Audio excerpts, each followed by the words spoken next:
말씀 제일 첫 부분에 보니까 마태복음 1장 18절에 예수 그리스도의 나심은 이러하니라.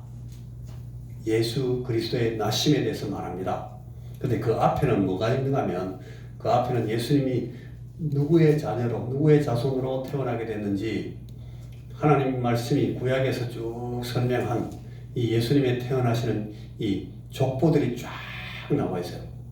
아브라함의 자손으로 우리 믿음의 조상인 아브라함의 예수 믿고 예수 믿음으로 하나님 앞에서 구원받는 사람 이 믿음을 제일 먼저 전형적으로 보여준 그 믿음의 조상 이 아브라함의 자손으로 그리고 하나님이 세우신 하나님의 사랑을 믿고 하나님께서 귀히 여기셔서 하나님 나라의 그 다스림을 시행하게 만들었던 그 왕, 아주 시범적인 왕, 이 다윗의 자손으로 그렇게 예수님께서 태어나게 된다 하는 것을 구약 성경이 설명했던 그대로 예수님은 그렇게 그 족보를 타고 태어났다 하는 것을 쫙 이야기해놓고 나서 바로 예수 그리스도의 나심은 이러하다. 예수님은 이렇게 태어나셨다. 예수님이 사람의 몸을 입으신 과정은 이러했다. 라고 이 18절부터 그 밑에 25절 사이의 말씀에서 쭉 설명합니다. 자, 여러분, 이 예수님은 하나님이십니다. 하나님이신데 하나님이 사람이 되신 것 이것만큼 놀라운 기적은 없다고 성경은 이야기합니다. 그리고 우리가 봐도 그렇습니다. 어떻게 하나님이 사람이 되실 수가 있지? 안 믿어집니다. 그래서 그럴 수가 없죠. 그걸 어떻게 믿을 수가 있어요? 하는 사람들은 계속 믿음 박혀 있는 겁니다. 그런데 이것이 진짜 하나님이 이런 방법으로 하나님께서 친히 사람 모습을 가지고 사람 가운데 들어오시는구나. 이걸 사람 가운데 오신 그 굉장히 이 기적과 같은 이런 놀라운 일이 일어나는 이 이유가 하나님 말씀에 이렇게 설명되어 있으니까 이게 그런 뜻이구나 라고 깨닫는 사람들은 이 성탄절을 제대로 이해할 수가 있어요. 지금부터 한 2000년 전 이상 전에 우리가 지금 쓰고 있는 이 그레고리력 태양력 달력을 잘 이렇게 뒤로 역산을 해보면 그때가 아마 이 BC, Before Christ, BC 기원전 한 6년이나 5년, 4년 그 정도 됐을 거라고 생각이 되는 때에 예수님이 사람의 몸을 입고 땅에 태어나셨어요. 하나님이 사람이 되어 오신다는 이 일 때문에 이 놀라운 역사상 다시는 있을 수도 없는 그 이전에도 이 개념 자체가 없었고 그 이후에도 없는 놀라운 일이 일어나기 때문에 막 온 하늘이 천사들이 다 동원이 돼가지고 이걸 놀랍게 이렇게 알리기도 하고 전하기도 하고 설명하기도 하고 이렇게 막 했습니다. 사실은 근데 아는 사람들은 많이 알고 있었어요. 들은 사람들은 이미 많이 듣고 있었던 일인데 그 현실에 있던 사람들이 잘 몰랐어요. 예수님께서 하나님의 이 계획에 따라서 사람의 몸을 입으십니다. 그게 성탄입니다. 예수님께서 사람의 몸을 입고 예수님으로 태어난 이 하나님이 사람이 되신 그 놀라운 일, 그것이 바로 성탄이고 그것이 역사적으로 일어났던 그 일을 믿는 믿음이 이 성탄 예수님의 오심을 믿는 그런 성탄의 믿음입니다. 자, 한번 보실까요? 다 아는 얘기를 오늘 제가 한 번 더 여러분 정리해서 말씀해 드립니다. 여기 예수의 나심은 이러하니라 이렇게 하지 않고 이 말씀이 예수 그리스도의 나심은 이러하니라 이렇게 설명해 놨어요. 자, 따라해 보시겠습니까? 예수 그리스도의 나심. 예수 그리스도의 나심. 예수님이 사람으로 오신 하나님의 이름입니다. 사람이 되어서 오신 하나님, 그분의 이름, 그분의 이름이 예수예요. 그런데 이 예수님은 어떤 분으로 오셨는가? 예수님이 뭐 하러 오셨는가? 예수님이 오셔서 할 일이 무엇인가를 가장 집약적으로 딱 요약해놓은 그 이름이 뭔가 하면 그리스도. 따라해 보십시오. 그리스도이십니다. 그리스도는 다른 말로 메시아, 그 히브리 말로는 메시아. 그리스도는 그 당시에 로마 사람들을 중심으로 해서 쓰고 있던 그리스 사람들이 쓰는 헬라어 이름입니다. 그리스도. 우리 한국말로 그리스도는 무슨 뜻입니까? 구원자, 그런 뜻입니다. 자, 그러니까 메시아, 그리스도, 구원자 다 똑같은 말입니다. 언어만 다르고 번역만 다르지 똑같은 뜻입니다. 구원하시는 분으로 오셨습니다. 예수는 구원하러 오셨습니다. 누구를 구원하러? 죄인들을 구원하러. 예수님은 죄인들을 구원하러 오셨습니다. 이것이 하나님의 경륜, 하나님의 계획이었습니다. 사람으로서는 죄 없는 인간들이 없어서 자기 생명 하나 의롭게 만들 능력이 없어요. 죄의 사함을 받게 할 능력이 없어요. 죄에 있는 인간들은 다 정령 죽는 것으로 창조 때 이미 약속이 되어 있는 거예요. 죄에 있으면 다 죽어요. 그런데 태어난 인간들마다 죄 없는 인간들이 없어요. 어떻게 해요? 이 죄 없는 사람이 죄 있는 인간들을 대신해 주는 수밖에 없는데 방법이 없는 거예요. 아무리 방법을 만들어 봐도 방법 없어요. 딱 한 가지 방법이 남았어요. 죄 없는 인간이 오셔서 그 죄 있는 인간들을 대신해서 죄 있는 인간들의 죄를 대신 죄값을 받아주는 거예요. 그 방법, 그 유일한 방법, 최후의 방법을 위해서 하나님이 계획하신 것이 하나님이 예수가 되셔서 그리스도가 되신 겁니다.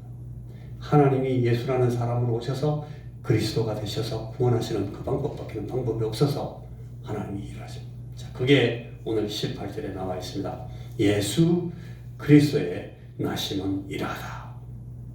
그래서 이 죄인들을 위한 하나님의 그 계획, 경륜, 구원 경륜, 그것은 성령으로 잉태되시는 겁니다.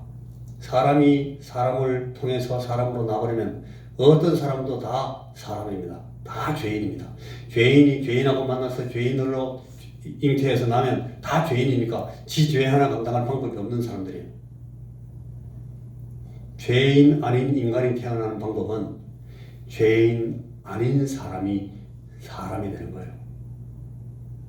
하나님께서 사람이 되시기 위해서 하나님께서 놀라운 사람이 도저히 생각할 수 없고 사람이 도저히 만들 수 없는 방법을 고안해내신 것이 바로 이 성령으로 잉태하시는 방법이에요. 하나님은 사람으로 예수님으로 오실 때에 남자와 여자가 만나서 아기가 되는 그런 인간의 생육 방법을 통해서 나시지 않고 성령께서 죄 없는 하나님께서 우리 이 동정녀, 처녀, 남자를 통해서 생명을 수태하지 않는 이 처녀의 몸에 잉태하셔서 사람의 몸을 입고 태어나시는 겁니다. 예수님은 그렇게 태어나셨어요. 이것이 요 20절의 말씀입니다.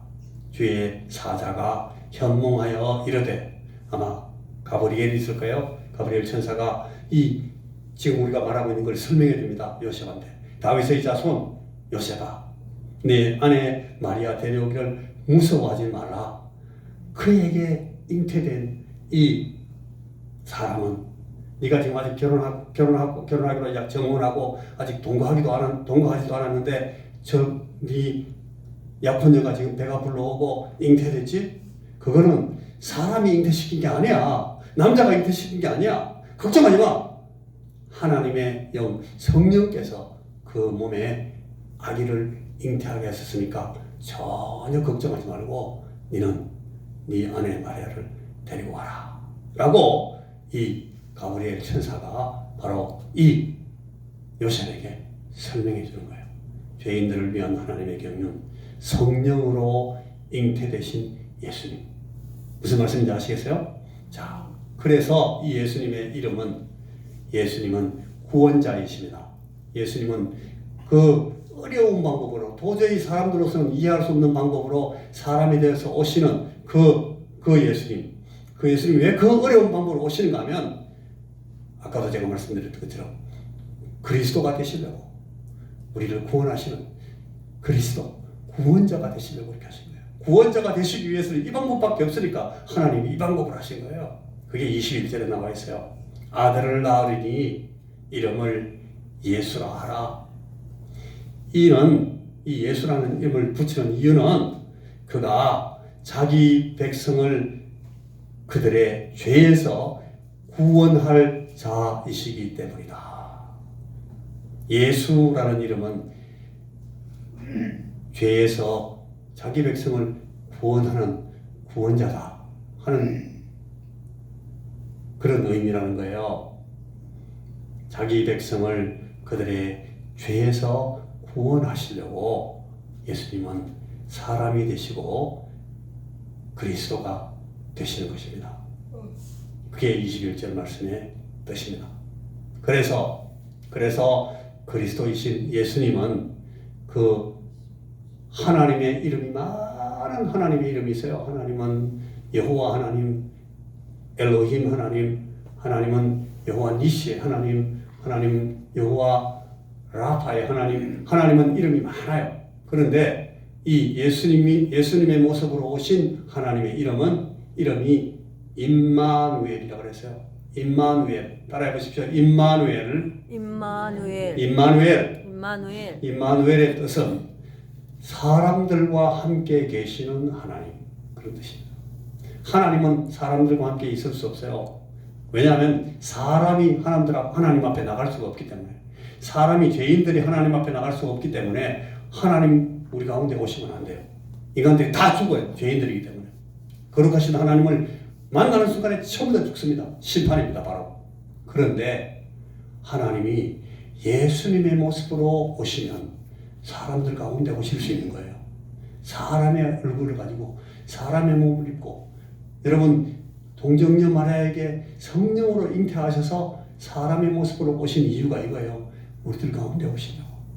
우리들 가운데 오셔도 우리가 심판받지 않고 살아나게 만드시려고 하나님이 우리 가운데 오신 그 예수님, 그 예수님의 그 이름, 하나님의 이름은, 예수님으로 오신 하나님의 이름은 임마누엘입니다. 우리와 함께 계시려고 우리 가운데 오셔서 사람이 되신 하나님.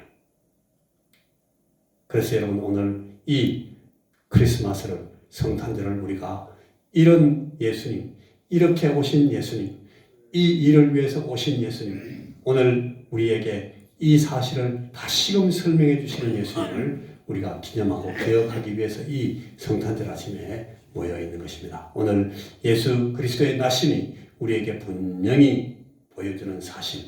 그래서 이 사실을 보고 이해하고 우리가 내게 이런 일이 일어났구나 라고 생각하는 모든 분들은 이제 이 신앙 고백을 하게 됩니다. 같이 이 빨간 글씨 우리의 신앙 고백하면 세 가지 한번 읽어보십시다. 시작. 예수님은 그리스도이시다. 예수님은 사람이 되신 하나님이시다. 예수님은 나의 생명과 나의 삶의 주인이 되시다. 이제는 이 예수님이 내 생명과 내 삶의 주인이 되십니다. 이 사실을 인정하고, 내가 그걸 믿습니다. 내가 그걸 믿습니다. 인정합니다. 라고 고백하는 사람들 모두가 예수 믿는 사람이고, 그분들을 우리 성도라고 부르고 교인이라고 부르고, 이런 사람들이 이제 하나님 앞에 서게 됩니다. 하나님의 백성이 되는 방법은 이 사실을 믿는 것입니다. 이 사실을 받아들이는 것입니다. 여러분 이 사실을 믿습니까? 아멘. 그러면 여러분들은 하나님의 자녀입니다. 그걸 성경이 우리에게 이 두꺼운 말씀을 통해서 계속 설명했습니다. 딱 한 가지, 이 사실을 믿는 자는 하나님의 자녀가 되는 권세를 주신다라고 이 말씀이 설명하고 있습니다. 오늘 이 모든 모여있는 여러분들에게 하나님의 크신 은혜가, 이 믿음의 은총이 다 임하신 것으로 믿습니다. 기도하겠습니다. 하나님, 우리에게 주신 이 믿음, 우리에게 주신 이 사랑의 사실들, 하나님께서 우리를 위해서 계획하신 이 구원의 경륜이 오늘 나에게, 우리 모든 신령들에게 이루어진 사실로 인해서 하나님 앞에 감사합니다. 하나님의 은혜입니다. 하나님의 사랑입니다. 하나님께 감사를 드립니다. 우리 예수님 우리에게 오시니 감사합니다. 우리를 위해서 구원자로 오셔서 감사합니다. 우리를 구원하시기 위해서 생명을 조금도 아끼지 아니하시고 우리를 위해 주신 우리 예수님 임마누엘 우리 가운데 오셔서 우리를 위해서 사시다가 우리 위해서 죽으시고 우리를 위해서 마침내 부활하신 우리 예수님께 영광과 감사를 올려드립니다. 주님 우리의 예배를 받으시옵소서. 예수님 이름으로 기도하옵나이다. 아멘.